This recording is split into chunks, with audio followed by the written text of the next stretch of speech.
I'm going to do a slightly more involved question.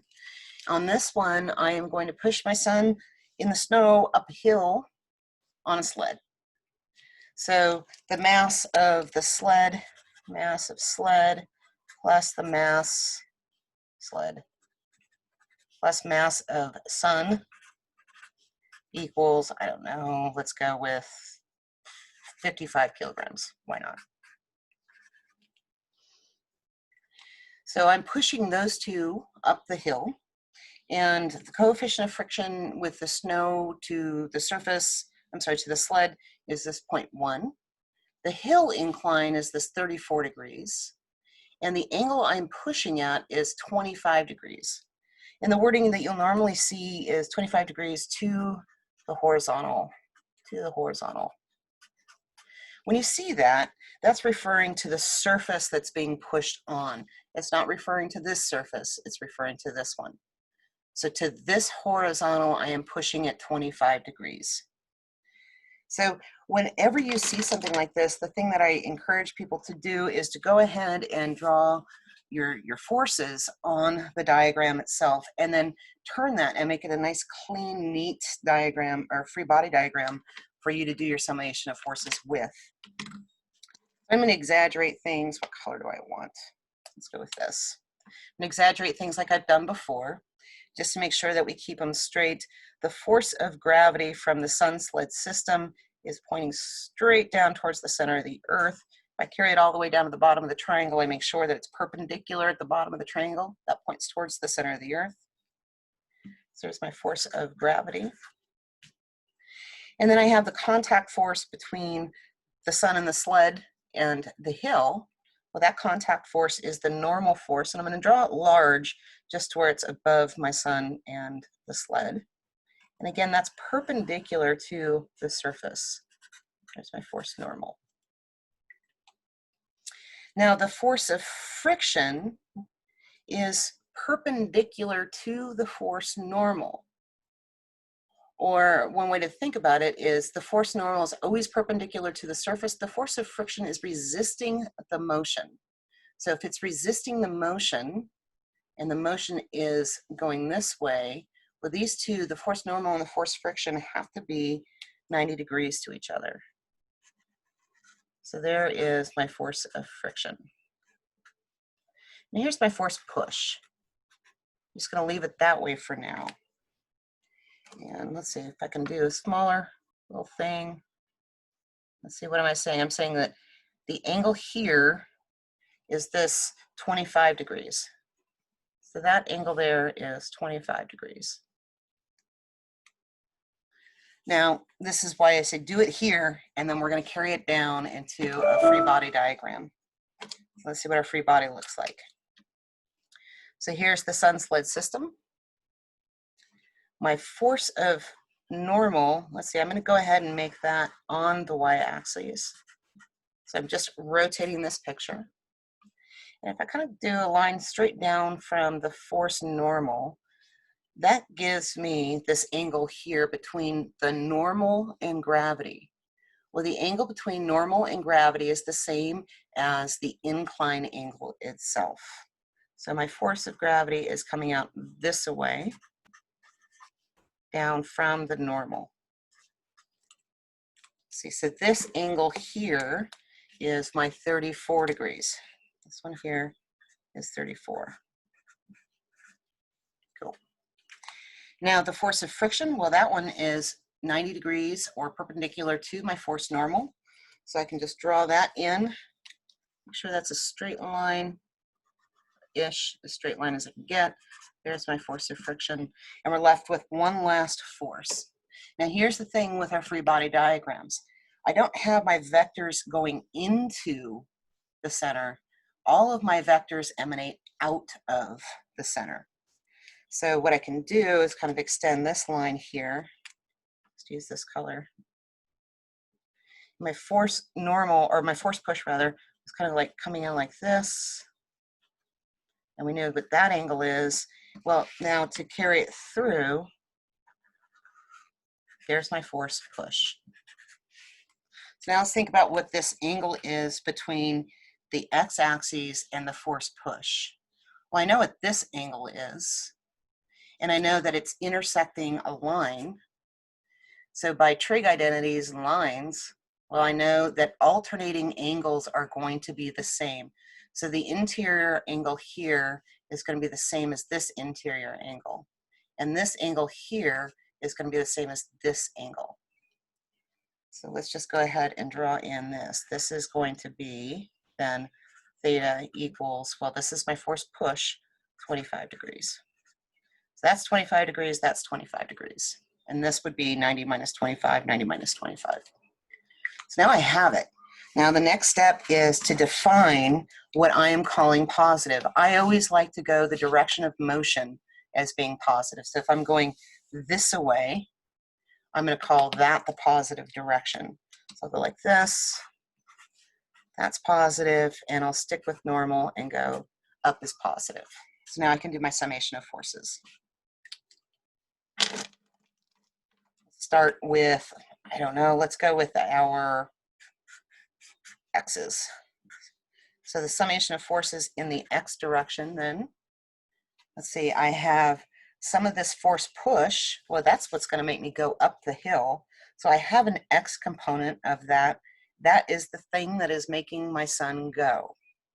So I have a force push, but that force push is at an angle, so I need the x component. And if I look here, I'm like, okay, so this is the motion direction. So let's see, this is cosine. This side is touching the angle, so force push cosine of 25. Cool. And let's see, in the x I have minus the force of friction, and that's no longer at an angle. So it's just the force of friction. And now I have the force gravity. And I think the easiest thing to forget here is actually two things that are really easy to forget. We start getting in like a cosine sine habit. We're like, well, cosine is the x component, sine is the y component. And don't fall for that trap, because if you look at this, the force of gravity, well, its x component is the opposite of that angle. And it is going in the negative direction. So my y component vector is going that away in what I've defined as negative, and it is opposite of that angle. So minus the force of gravity times sine of 34 degrees. Now I've been told that I'm accelerating. So that is going to equal this 55 kilograms, I'm just going to call it big M times A. So they're accelerating. Cool. Most commonly forgotten things is you get used to the force gravity always being on axes. That's done a lot, where you miss out on a piece. If anything is at an angle, it absolutely, absolutely, absolutely must appear in both sums. Remember that. So it must appear in both sums. Now, why did I rotate this and not just leave the force of gravity as straight down, so therefore on the axes? Let's take a look at this. If I rotate it like I did, I get both the normal and friction on the axes. So these two things aren't at an angle. If I leave gravity as on an angle, or straight down, well, gosh, I look at that, then the only thing I have that's on axes, that's not at an angle, is gravity. Everything else will have component pieces. And then kind of figuring out what those component angles are can get rather ugly. So do yourselves a favor and stick with something that gives you the least amount of angles. That's the name of the game. Let's see. So now let's do the sum in the y. So here's my sum in the y then. Up is positive, so force normal. Let's see, I have push and gravity at an angle. Force of friction won't be in this one, it's all on the x. So down is, let's just draw this in lightly. That's my x, force push in the x. And this is my force push in the y. force push in the y. So I need this y component, and I look at that, it is down below the axes. I have to find down as negative. So force normal minus the force push, and this is the opposite side of that angle, so sine of 25. Come over here. Again, this y component of gravity is now touching the angle. So this one is going to be minus, it's still down, force of gravity cosine of, what did I define the hill? 34. Now I ask myself the standard question for this, and I say, okay, is my son flying up into the air or plummeting down towards the bowels of the earth? And the answer to that question is no, he is not. So this sum is 0. And normally why we do all of this is because I see I have this force of friction. Well, I have a force of friction and it's in motion, so I can remind myself that the force of friction equals the force normal times the coefficient of friction. So I'm doing the y component not because it's accelerating, but because I need this force normal.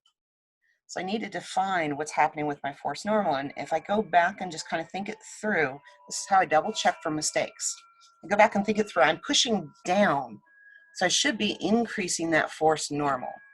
So let's see. Let's rearrange the force normal. So I get then the force normal equals, move the force of push to the other side, force push sine of 25 plus, moving that to the other side, force of gravity cosine of 34. I have to find my force normal. So my force of friction then gets this whole thing times mu. So let's rewrite it. So I get, I'll leave this in the picture so you can see it. I get my force of push cosine of 25 minus the force of friction. So the force of friction is the coefficient of friction times the normal. This is the normal. Force push sine of 25 plus the force of gravity cosine of 34. And then we're done with that piece. Oops. And then minus the force of gravity sine.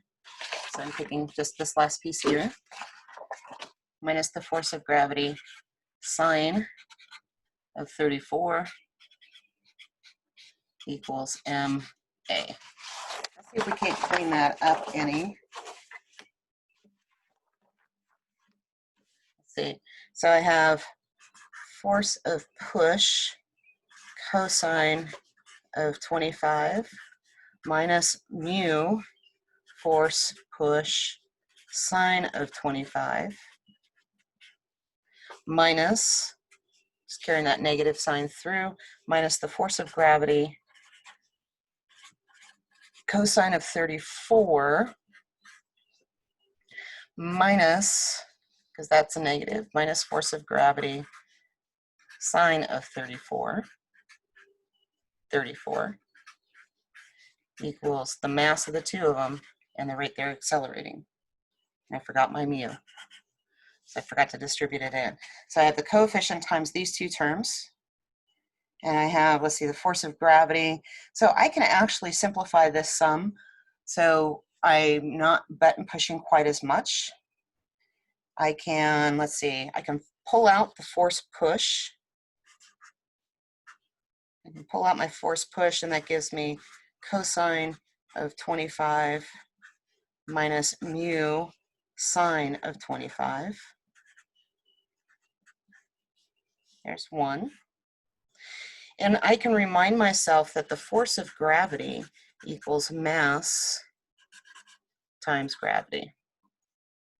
So I can pull that piece out too. So minus big M times gravity times mu cosine of 34 plus sine of 34 equals big M times A. So tragically, what I'm kind of doing through to these steps for is we get used to canceling out mass, but notice here I don't have mass in every term, so I can't make that go away. I only have it in these two terms. But from here, let's see, I know mu and I know these angles. I know mu and I know these angles, so I can put that in. If I wanted to know what the side, what the push is, I can simplify these terms, and solve for the push that would give me that acceleration. That's one thing I could do. In fact, let's solve for that.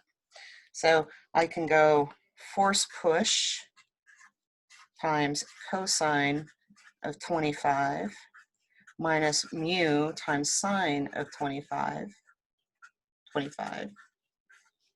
equals, now just adding this piece over here, I have big M times A plus big M times G times all of that times mu cosine of 34 plus sine of 34. Cool. If I wanted, I could factor out the M and I would have just A. Let's go ahead and do that. So for force push cosine of 25 minus mu sine of 25 equals mass times A plus G times mu cosine of 34 plus sine of 34. Let's make that a bracket. Oops, that would be a bracket. That'd be a parentheses, that would be a bracket. There we go. Cool. This might not feel like you've accomplished much, but again, I can now number crunch this down, multiply that by G, add it to A, and now I'm only number punching mass once. But I want to solve for force push. So let's go force push equals, I'm going to divide all of this by this. So I have mass, let's do a bracket, acceleration plus gravity times mu, make that a little neater, cosine of 34 plus sine of 34. And let's see, parentheses and bracket. And divided by cosine of 25, 5, not 4, minus mu sine of 25. Beautiful. Now, why didn't I number crunch this? Why did I push through on all of these steps? Because what you'll see is my exam questions don't tend to give you everything numerically. I like to see that you can manipulate things algebraically. That's one of them. And the big reason for that is because now I have a general equation for my force push. So I can solve for force push if I wanted. If I wanted to know the mass of the system, because I didn't know that, well, gosh, I could just rearrange this, take this whole chunk and move it over here and solve for mass. I have myself a general equation that can solve for any of these pieces that I want.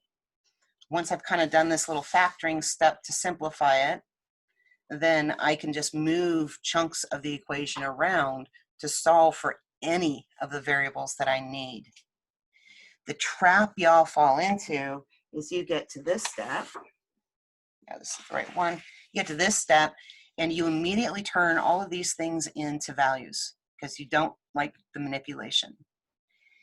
And when you do that, you start carrying numbers around and you start truncating them, start truncating the values because you get tired of writing too many decimals too many times. And all of a sudden, by the time you get to here, to actually solving for it, you end up with something that's off by a ton. And it's because as soon as you start rounding on your intermediate steps, you introduce a ton of error. If you do this, you're fine. Your calculator will carry it through, and you're not writing those values over and over again. The more you can limit how many times you are going to button push a value, so factoring things out, the more you limit the amount of errors you're going to introduce by button pushing errors. So you and your calculators generally are not best friends at this stage of the game. It's not uncommon. So do everything for yourself that you can to limit the amount of times that you need to interact with it until you become friends. There we go. Next one, we're going to hang something at an angle.